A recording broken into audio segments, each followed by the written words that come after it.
To this now, a team of 5 cyclists is on an epic 3,000-kilometre journey across southern Africa. 2 hand cyclists and 3 able-bodied cyclists began their trip at Swakopmund, Namibia, back on the Atlantic Ocean on the 12th of May. The team is now in Johannesburg as they plan to go through Eswatini and Mozambique. 2 of these remarkable cyclists, Jataya and Olaf, Kula, join us for a chat. A very good evening. Thank you so much for taking your time out. I know it's late and it's cold, so really appreciate it.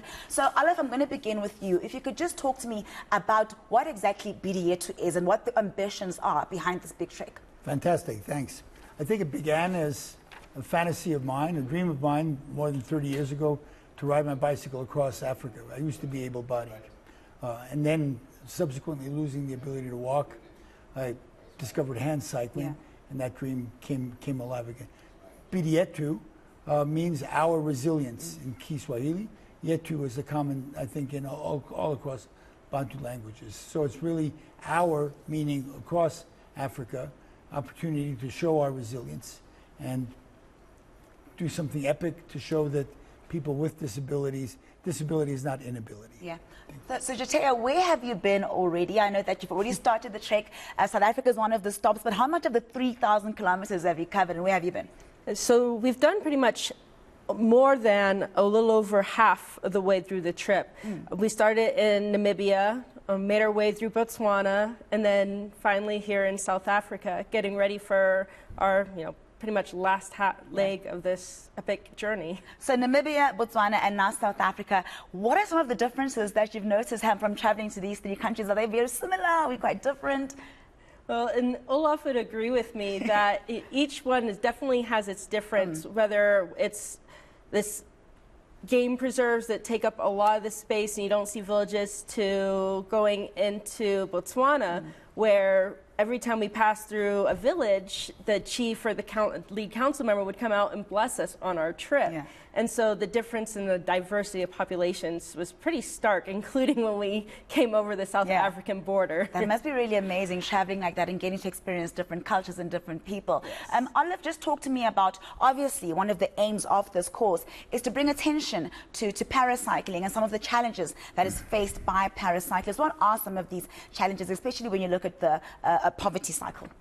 Well, I think paracycling is just a metaphor for any kind of adaptive sport. And for me, that's very powerful because I used to be a cyclist. And I also have spent most of my career working in Africa. And I would say before I lost the ability to walk, I was blind to people with disabilities. And I think the challenge is that inclusion is not just a challenge for people with disabilities, but it's for the whole society, the greater society. Yeah. Safer roads, broader shoulders, better signage. All of these things are important. And indeed, most of the paracyclists that I know actually used to be cyclists.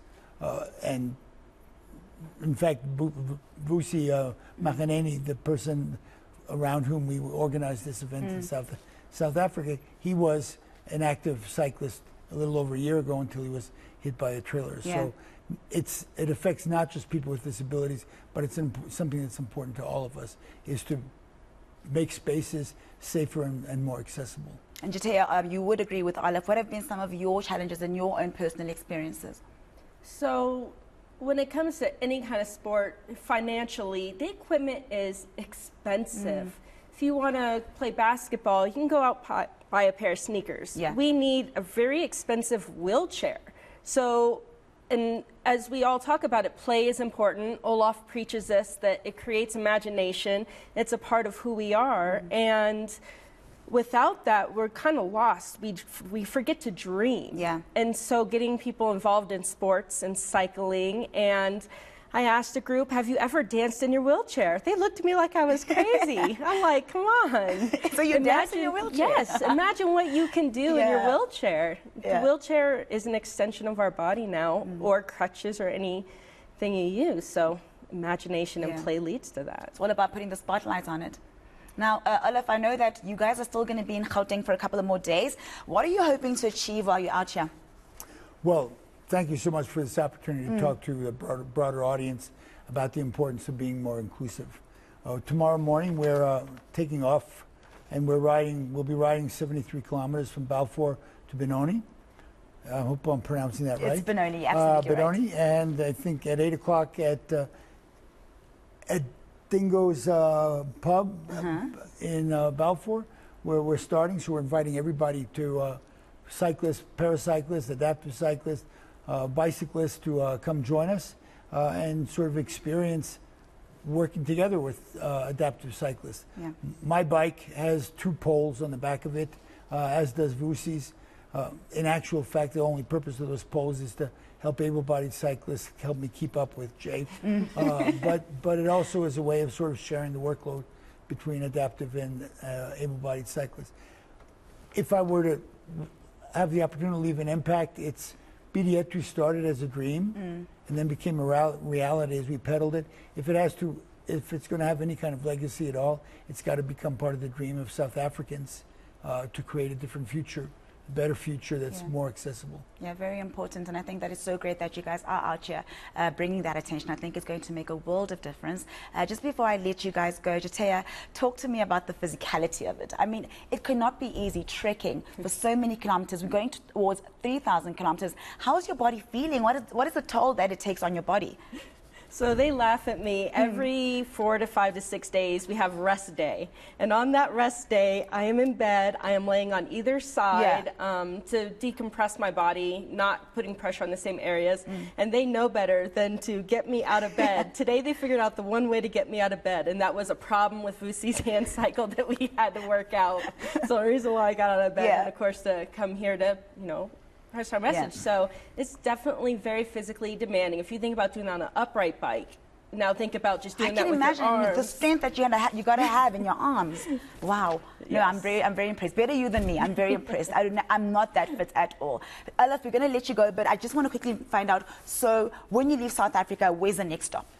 Next stop after South Africa is Eswatini. We'll cross Eswatini, and then we enter Mozambique. And Mozambique's the last leg. Downhill to Maputo, hopefully a meal of some big prawns.